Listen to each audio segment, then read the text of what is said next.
Wednesday. I want to start off this week by saying how grateful I am that those of you watching have found these videos at least somewhat helpful or amusing for the last 4 months or so. It has been a lot of fun to think up new topics to share and to hear feedback from some who've wanted to share or talk more about some of them. However, our summer is drawing to a close. Can you believe that school is starting? And we're going to shift gears a bit and discontinue the Wednesday audiences, at least for now. We'll be starting up a new program in the fall, and I'll tell you about that in a bit. But for now, I just want to say thank you for granting me some of your attention, and I hope these videos have been useful to you in some way. Now, when we began this series, we started by looking at what an audience is, particularly in the life of the church. We talked about how these are short addresses by the Holy Father on various topics of the faith, given almost every week. This week, in a way, we come full circle. I don't know about you, but I've often heard criticism of the Catholic Church by people who say that the Church asks us to blindly believe her teachings and discourages people from thinking for themselves. Hopefully you know that simply isn't true. And there are so many ways to demonstrate that. But it's particularly clear when we look at some of the numerous ways we are encouraged and given the opportunity to continue learning and growing in our understanding. The Holy Father's weekly audience is just one of many opportunities offered to us. For the intensely serious student, we have schools of theology at which we can study and earn advanced degrees in the pursuit of deeper understanding. For those who don't have the time to commit to that, we have books, documents, catechetical video series, Bible studies, and the writings of thousands of saints, just to name a few. Now, some may say, wait a minute. Those are all just ways of learning what to believe, not learning to think for yourself or come to your own conclusions. And that's partly true. These are ways of learning what the Church teaches, but the very purpose of all these resources is to help us understand why the Church teaches this or that.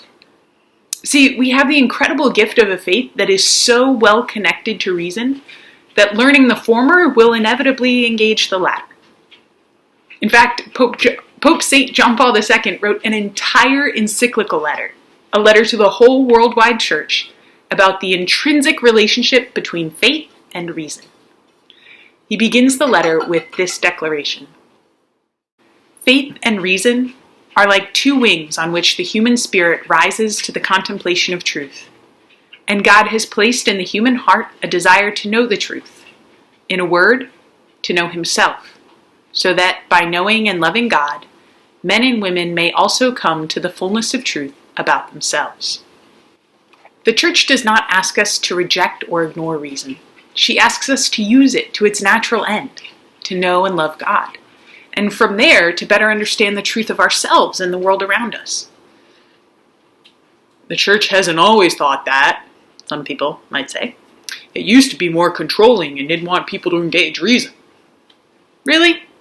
Because for those opening lines alone, John Paul II included 5 scripture passages as references for this statement. Granted, these aren't passages that say, "The Lord saith, study up, children, and use your reason." But frankly, I think we'd all know if the Bible said that somewhere, particularly if it said it in a British accent. Rather, these are passages that emphasize our innate, our God-given propensity to wonder, to seek knowledge and understanding, to seek truth, and the Lord's encouragement of us to use that inclination. We aren't made to be passive recipients of facts to memorize, but often that's how we treat our faith. When we stop and look at it as it is, it's fascinating. It's worth far more than just a 10-minute video a week can offer, that's for sure. So, what do we do about it? With all the information and all the resources out there, where do we even begin? Well, the short answer is begin somewhere. As with so many other things in life, the options of the ways to learn our faith can be so numerous that we're paralyzed by the choice and we end up choosing nothing. Choose something, whether it's reading the Holy Father's weekly audiences on the Vatican website, or reading sections of the Catechism, or watching YouTube videos by Bishop Barron. Something is better than nothing. and it can often lead us to something more. The longer answer to the question of where to begin is to take time to reflect on how much time you can reasonably devote to this endeavor each week. Set that time aside and begin to try some of the many avenues available until you find one that fits. The one I would like to propose to you today is one that I think could work well for just about everyone with internet access at our parish. Here at Holy Family, we have the gift of being enrolled in unlimited access to a program called Franciscan at Home.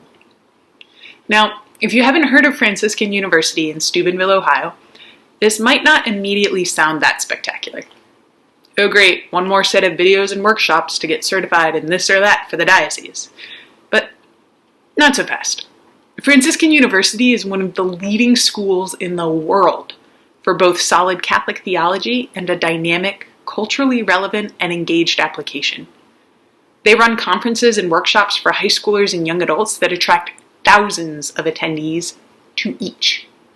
These folks know what they're doing when it comes to delivering the content of our faith in a way that preserves the wow factor we can miss sometimes.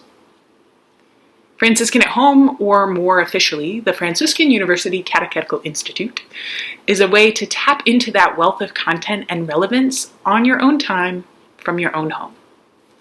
There are a variety of tracks to take, whether for parents, catechists, youth ministers, or even just the basics of the faith. But you can also just take courses that seem interesting to you without choosing a track. Each of these is self-paced, with each individual course taking between 1 and 3 hours in total, depending on the time you spend in reflection.